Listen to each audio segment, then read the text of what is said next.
The story begins with several buses filled with people. Fear was clearly visible on their faces. It looked like they were trying to escape from a huge danger. Suddenly, the bus leading the convoy stops in the middle of the road. Seeing this, an officer gets out to find out what happened ahead. Before leaving, he clearly tells the bus driver not to open the bus door under any circumstances until he returns. After saying that, he walks forward. A long time passes, but the officer never comes back. Seeing this, another soldier on the bus gets out to check on his partner. But the moment he steps outside, a dangerous zombie suddenly attacks him and bites him. After that, the zombie runs away. Everyone inside the bus sees this and panics. Now they face a huge problem. They have no weapons to fight the zombies. At that moment, a man named Patrick comes up with a plan. He says that he will get off the bus, grab the soldier's gun, and come right back. At least then they will have a chance to save themselves. Patrick gets off the bus and starts moving toward the soldier. But as soon as he tries to pick up the gun, the soldier suddenly attacks him. The zombie bite had already turned him into a zombie. Patrick somehow escapes and hides underneath the bus. But then more and more zombies begin arriving. Within seconds, they get inside the bus and start attacking the people. Chaos quickly breaks out inside the bus. Fortunately, some people manage to escape through the emergency door. Meanwhile, we see a woman named Emma. She hides inside a car with her young child while trying to escape from the zombies. Emma is Patrick's wife. However, she has no idea that the danger is far from over. Suddenly, a zombie reaches the car and tries to attack her. Right then, Patrick and his friend Jack arrive and immediately shoot the zombie. After everything calms down, Emma notices something on her hand. She realizes that a zombie has bitten her too. That means she has already been infected with the deadly virus. Everyone is shocked. The story then jumps forward several years. We now see a city completely covered in a thick blanket of snow. Silence fills the area. It looks as if all signs of life have disappeared. Then we see a man hunting a horse and taking it back home. By this point, almost everyone in the world has died. The few survivors left alive are surviving by hunting and somehow finding enough food to stay alive. Next, we see Jack living with a young girl named Lou. Lou is actually Patrick's daughter, and she has grown up considerably. The man we saw hunting the horse earlier was Patrick himself. Patrick and Jack are neighbors. Strangely, they never speak to each other. It seems as if some old conflict or dark secret has pushed them completely apart. Patrick returns home and sits in front of a radio. He tries once again to contact any survivors who might still be out there. He hopes that maybe this time someone will hear his voice. But just like every other day, no one answers. There is only silence. It feels as though no one in the world is left alive except him. On the other hand, Lou has always believed that Jack is her real father because he has raised her since childhood. As a result, she knows nothing about her actual father. The next morning, Jack gives Lou some biscuits to eat. But instead of eating the biscuits, Lou secretly hides them. As soon as she gets a chance to go outside, she heads straight to Patrick's pet dog and feeds him all the biscuits. Lou does this in secret because she knows very well that Jack would get angry if he found out. At the same time, Patrick calls for his dog and takes him along on a hunting trip. After that, Lou quietly returns home. The next day is Lou's birthday. To celebrate, Jack gives her some of her mother's old belongings as a gift. Lou is very happy when she sees them. Then she tells Jack that she is grown up now and wants him to tell her the truth. Do monsters really exist? She is actually talking about zombies. Hearing this, Jack tells her that monsters used to exist, but the terrible cold killed all of them. There are no monsters left in the world anymore. Lou believes him. Meanwhile, Patrick also makes a small birthday cake for Lou at his house, but he never takes it to her. Instead, he sits alone and quietly celebrates her birthday by himself. It is obvious how much he loves his daughter, but for some reason, he is forced to stay away from her. Later, Patrick sits in front of the radio once again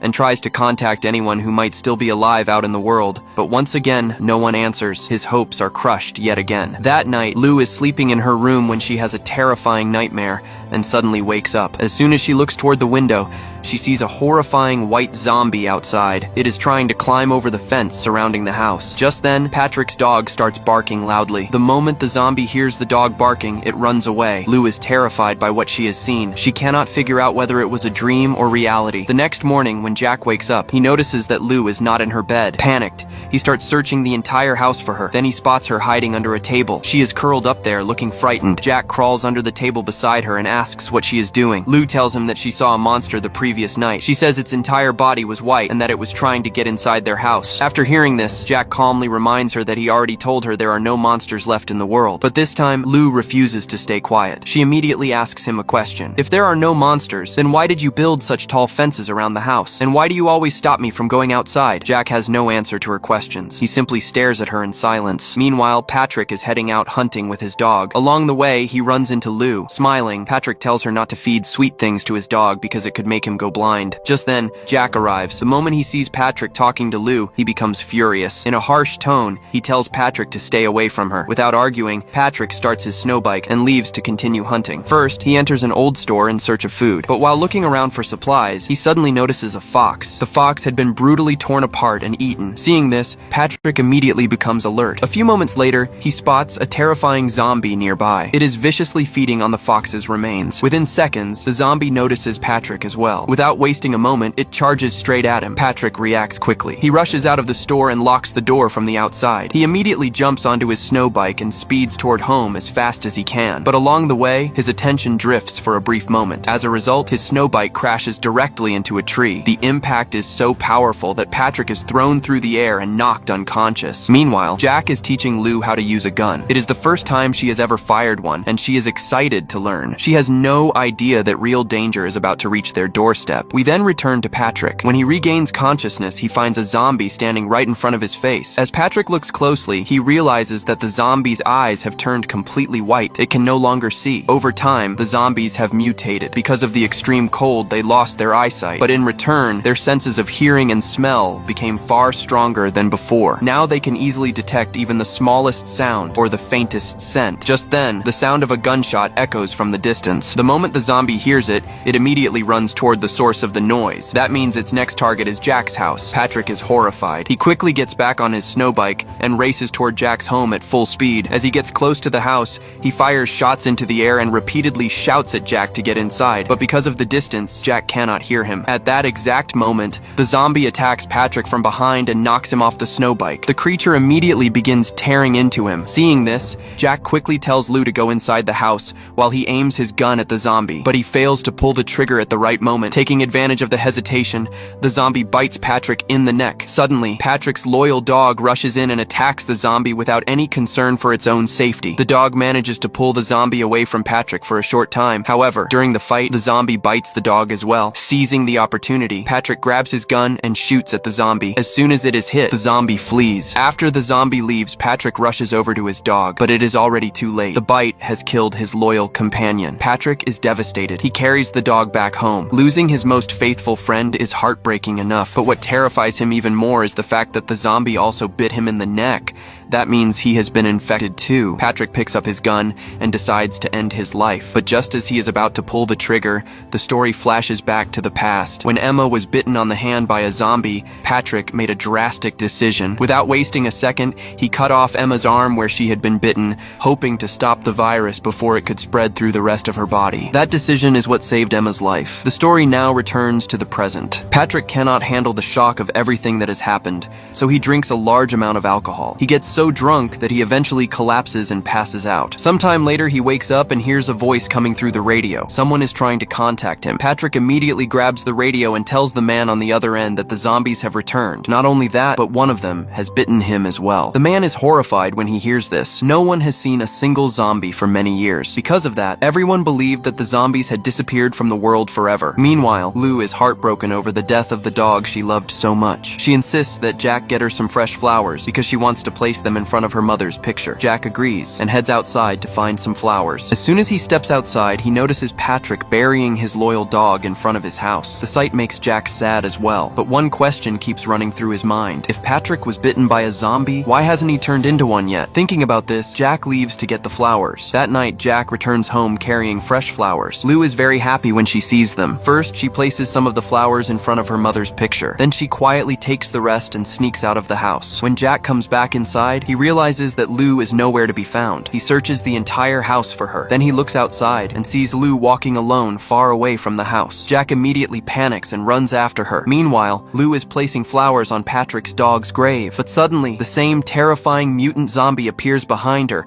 and attacks her with its sharp claws. At that exact moment, Jack arrives. Without caring about his own safety, he jumps in to protect Lou and fights the zombie. A brutal battle begins between them. During the fight, the zombie badly injures Jack. Just then, Patrick arrives at the perfect moment. Without hesitation, he pulls out his gun and shoots the zombie. The zombie collapses to the ground, and the immediate danger is finally over. Later, when Jack wakes up, he finds himself inside Patrick's house. But Lou is nowhere to be seen. Alarmed, he immediately rushes outside to look for her. As soon as he steps out, he sees the mutant zombie that Patrick has captured alive and tied up with strong ropes. Patrick then joins him and explains that these zombies are no longer the same as before. Over time, they have mutated. Their skin has become much thicker, so the cold no longer affects them as much. However, years of living in the snow have completely destroyed their eyesight. In exchange, their senses of smell and hearing have become many times stronger. Now they can detect even the faintest sound or the slightest scent with ease. Patrick is still explaining all of this when Lou suddenly arrives. Both men are relieved to see her. She is completely safe, with only a few minor scratches on her face. Seeing Lou unharmed fills Jack with relief. After that, he takes her home with him. Meanwhile, Patrick sits alone in his house. Suddenly, he receives a call from Lou. With a warm voice, she tells him that he has to come to their house for dinner that night. For the first time in a long while, a smile appears on Patrick's face. Without hesitation, he accepts her invitation. That night, Patrick starts getting ready for dinner. First, he takes a proper shower. Then, for the first time in many days, he shaves his beard. It is obvious that he wants to make the evening special. After that, Patrick arrives at Jack's house. Jack has not seen him clean-shaven in a very long time. Just then, Lou comes in, but Patrick looks so different that she does not even recognize him. Smiling, Jack tells her that it is Patrick. Hearing that, Lou smiles too, and the three of them sit down to have dinner together. Patrick has also brought a small gift for Lou. She loves it. After dinner, Patrick begins telling Lou a story. As he continues, she slowly falls asleep right where she is. Later, as Patrick prepares to leave, he tells Jack that they need to get out of there. He says he is certain that there are still people alive somewhere in the world. He also believes that more zombies will arrive soon. That is why they need to find a safe place as quickly as possible. But Jack completely disagrees. He is convinced that they are perfectly safe where they are. Because of that,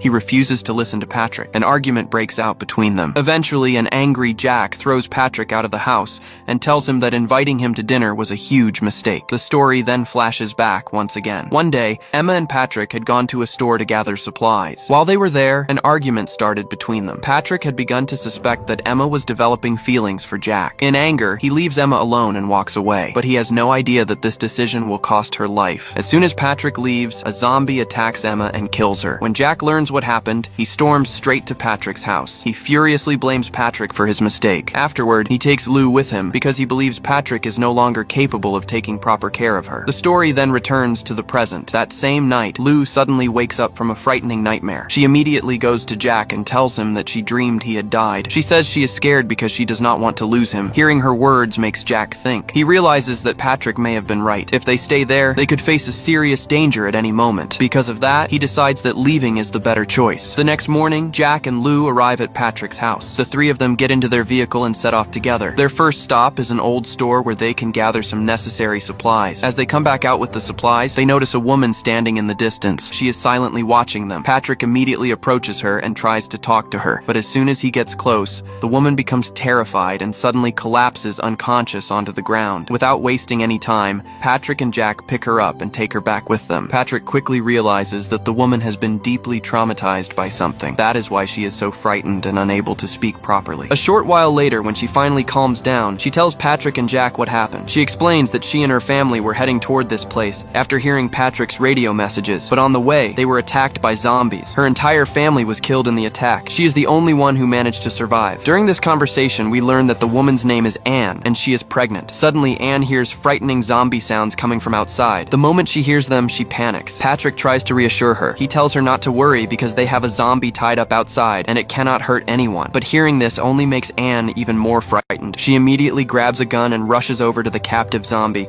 Without wasting a second, she shoots it and kills it on the spot. Then she turns to Patrick and Jack and tells them something important. She says they may not know this, but the terrifying sounds zombies make before they die are actually signals that call other zombies to them. That means more zombies will be arriving very soon. Before Anne can even finish speaking, the screams of multiple zombies begin echoing from every direction. Everyone immediately realizes that an entire horde is heading straight toward them. Without wasting any time, Patrick brings everyone inside the house. Together, they secure every door and window and load their weapons. They all know that the next battle may be the most dangerous fight of their lives. Soon, the zombies reach the house. One of them even climbs onto the roof. Seeing this, Jack's first concern is Lou's safety. He immediately sends her down to the basement so she can stay protected. Then he heads up to the roof to stop the zombie. But the moment he gets there, a zombie suddenly attacks him. A fierce fight breaks out between them. Jack tries to get inside a room to save himself, but the mutant zombie is so strong that he cannot even shut the door. Meanwhile, things downstairs are completely out of control. Several zombies break into the house and attack Patrick and Anne. The two of them fight desperately to kill them, but these mutant zombies are much faster and more agile than the old ones. Facing them is far from easy. At the same time, another zombie somehow makes its way into the basement. Lou is alone down there and does everything she can to stay alive. Then Anne comes up with a brilliant idea. She immediately turns on a speaker and blasts loud music. The sound echoes throughout the house. The sudden noise confuses all the zombies for a few moments and distracts them. Jack takes advantage of the opportunity and kills the zombie on the roof. Downstairs, Patrick and Anne also begin taking out the zombies that got inside the house. But in the middle of the fight, Patrick suddenly remembers that Lou is still alone in the basement. As soon as he opens the basement door, a zombie bursts out and attacks him. Without panicking, Patrick immediately shoots and kills it. At that moment, Lou comes running out of the basement in tears. She is terrified because she had almost died just moments earlier. Patrick quickly takes her to the radio room and leaves her there where she will be safe. Then suddenly, a woman's voice comes through the radio. She is trying to contact them. Lou immediately starts talking to her. The woman tells Lou that there are still many survivors living in a place called Spring Fall. There, many survivors have built a safe settlement for themselves. Meanwhile, Patrick and Anne continue fighting and killing the zombies that have broken into the house. Then suddenly, the power goes out. As soon as the electricity cuts off, the speaker stops playing. The moment the music ends, the zombies begin trying to force their way into the house again. This time, they seem even more aggressive and dangerous than before. Seeing this, Jack realizes that survival may be impossible. The house is completely surrounded by zombies, and they are running dangerously low on ammunition. Eventually, Jack begins to lose hope. He goes to Lou. A painful decision is weighing heavily on his mind. He does not want Lou to die at the hands of the zombies or become one of them. For a moment, he considers ending both his life and Lou's before that can happen. But then Lou stops everyone and tells them something important. She says that she spoke to a woman on the radio a little while ago. The woman told her that many people are still alive in Spring Fall. She also explained that these mutant zombies can only be killed by shooting them in the head. Hearing this gives everyone a renewed sense of hope, but there is still a major problem. How are they supposed to get out of the house when it is completely surrounded by a zombie horde? That's when Patrick makes a huge decision. He tells Jack that he will go outside and draw all the zombies toward himself. Jack must use that opportunity to take Lou and Anne and escape in Patrick's vehicle. After saying that, Patrick grabs his gun and walks out of the house. The moment he steps outside, he starts firing continuously to attract the zombies. One by one, every zombie turns toward him. Within moments, they rush over and surround him from all sides. Meanwhile, Jack takes advantage of the distraction. He quickly gets Lou and Anne into the vehicle and prepares to leave. Back outside, several zombies grab Patrick. Patrick already knows there is no way he can survive. For one final moment, he thinks about the past. He remembers his wife. He remembers his daughter. He remembers all the moments he can never get back. Then, without fear, he activates the explosives he is carrying. A massive explosion erupts. Patrick sacrifices himself and destroys all the surrounding zombies along with him. From a distance, Jack, Lou, and Anne watch everything happen. Patrick's sacrifice saves all three of their lives, but his death leaves them completely heartbroken. Afterward, Jack, Lou, and Anne get into the vehicle and begin their journey toward Spring Fall, where perhaps the last hope of humanity still survives.